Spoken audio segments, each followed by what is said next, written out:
సోదరులారా, ఈరోజు నేను మీ ముందు మానవ జీవిత లక్ష్యం గురించి కొన్ని విషయాలు ఇన్షాల్లా చెప్పదలుచుకున్నాను. అల్లాహ్ సుబ్హానహు వ తఆలాతో నేను వేడుకునేది ఏంటంటే, ఓ అల్లాహ్, సత్యాన్ని కులంకుషంగా వివరంగా తెలియజేసేటటువంటి సద్బుద్ధిని, సౌభాగ్యాన్ని నాకు ప్రసాదించు.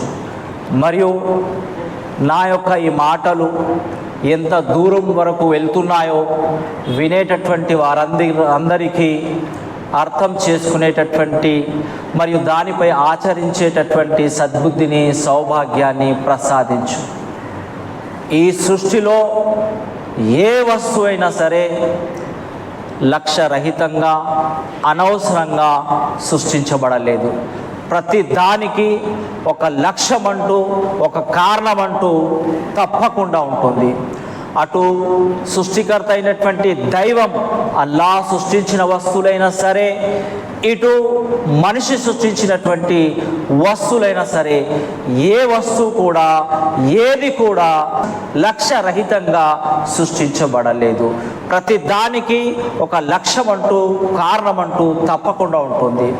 ఉదాహరణకు, ఈ సూర్యుడు ఎందుకు సృష్టించబడ్డాడంటే ప్రపంచానికి వెలుగునివ్వడానికి.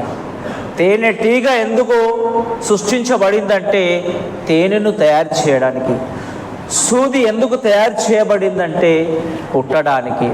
ఇక్కడ చూడండి, ఈ లైట్లు, ఈ ఫ్యాన్లు, ఈ వాచ్, ఇవి అనవసరంగానే ఇక్కడ పెట్టడం జరిగిందా? లేదు. దీనికి ఒక లక్ష్యం అంటూ, ఒక ఉద్దేశం అంటూ తప్పకుండా ఉంటుంది.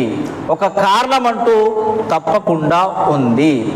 సోదరులారా, ఖురాన్లో అల్లాహ్ సుబ్హానహు వ తఆలా 2వ అధ్యాయము 29వ వాక్యంలో తెలియజేస్తున్నాడు, ఖాలిఖు కుల్లి షై, అల్లాహే ఈ సృష్టిలో ఉన్నటువంటి ప్రతి దాన్ని సృష్టించాడు. ఈ సృష్టిలో ఉన్నటువంటి ప్రతి వస్తువు, ఈ అతల వితల సుతల రసాతాల తలాతాల పాతాల లోకాలను, ఈ అండపిండ బ్రహ్మాండాన్ని, ఈ సకల చరాచర సృష్టినంతటిని మానవుల కోసం, మానవుల ప్రయోజనం కోసం సృష్టించాను అని తెలియజేశాడు. అంటే ఈ భూమి మన కోసం, ఆకాశం మన కోసం, సూర్య చంద్రులు మన కోసం, పర్వతాలు సముద్రాలు మన కోసం, జీవమున్నవి జీవము లేనివి సమస్తం మన కోసం, మన సేవ కోసం సృష్టించాను అని అల్లాహ్ సుబ్హానహు వ తఆలా తెలియజేస్తున్నాడు. ఇది వాస్తవం కాదా? చూడండి, మనం ఈ భూమి మీదకి రాకముందు, మనం పుట్టక ముందు ఈ సృష్టిలో ఈ నింగి, నేల, నిప్పు, నీరు, వాయువు, ఈ పంచభూతాలు ఉన్నాయి.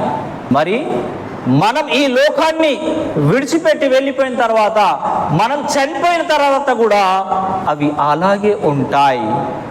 అంటే దీని ద్వారా మనకేం తెలిసిందంటే, భూతాల్ని మన సేవ కోసం, మన ప్రయోజనం కోసం సృష్టించాడు. అంతేగాని వాటి కోసం మనల్ని సృష్టించలేదు. మనమున్నా లేకున్నా ఇవన్నీ ఉంటాయి. వాటి కోసం మనల్ని సృష్టించలేదు, కానీ వాటిని మన కోసం, మన ప్రయోజనం కోసం సృష్టించాడు. ఇప్పుడు ఒక ప్రశ్న ఏంటంటే, మరి ఓ మానవుడా, ఈ సమస్తం నీ కోసమైనప్పుడు మరి నీవు ఎవరి కోసం, నీవు ఎందుకోసం సృష్టించబడ్డావు? నీ పుట్టుక గల కారణం ఏంటి? నీకు ఈ భూమి మీద ఎందుకు పంపడం జరిగింది? ప్రతి దానికి ఒక లక్ష్యం అంటూ, కారణం అంటూ ఉన్నప్పుడు, మనిషి ఏ పని చేసినా దానికి ఒక కారణం అంటూ, లక్ష్యం అంటూ ఉన్నప్పుడు, మరి ఆ మానవ నిర్మాత ఈ మానవుల్ని లక్ష్యరహితంగానే, అనవసరంగానే పుట్టించాడా? అనవసరంగానే సృష్టించాడా? లేదండి, ఒక గొప్ప ఉద్దేశంతోనే సృష్టించాడు. కానీ ఆ ఉద్దేశం ఏంటన్నది, ఆ లక్ష్యం ఏంటన్నది ఈ ప్రపంచంలో చాలామందికి తెలియదండి.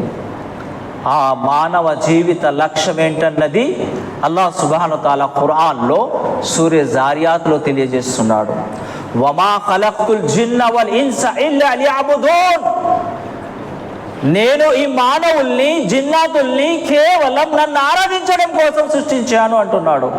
మన జీవిత లక్ష్యం ఆయనకు ఆరాధించడం.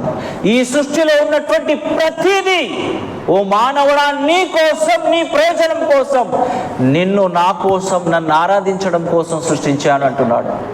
ఆరాధన అంటే ఏంటండి? భక్తి అంటే ఏంటి? ఆరాధన అంటే ఏంటి? నీకు జ్ఞానం వచ్చినప్పటి నుంచి నువ్వు చచ్చేంత వరకు నన్ను పుట్టించిన వాడు ఒకడు ఉన్నాడు. ఆయన సమస్య చూస్తున్నాడు. నేను చేసేదంతా రికార్డ్ అవుతుంది. ఒక రోజు ఆయన ముందు నాకు లెక్క చెప్పుకోవాల్సి ఉంటుంది అని ఆయనకు భయపడుతూ నీతి నిజాయితీగా బ్రతకడమే భక్తి. తల్లిదండ్రులకు సేవ చేయడం భక్తి. దానిలో ఉన్నటువంటి ముళ్ళను తొలగించడం, ఇది ఆరాధన. భార్య పిల్లల కోసం సంపాదించడం, ఇది ఇరుగు పొరుగు ఉన్నటువంటి వారితో సద్భావంతో మెలగడము, ఆపద ఉన్న వారికి ఆదుకోవడం, ఇదంతా ఆరాధన. వీటన్నిటికీ అల్లాహ్ సుబ్హానహు వ తఆలా పుణ్యాన్ని ప్రసాదిస్తాడండి, మంచి ప్రతిఫలాన్ని ఇస్తాడండి.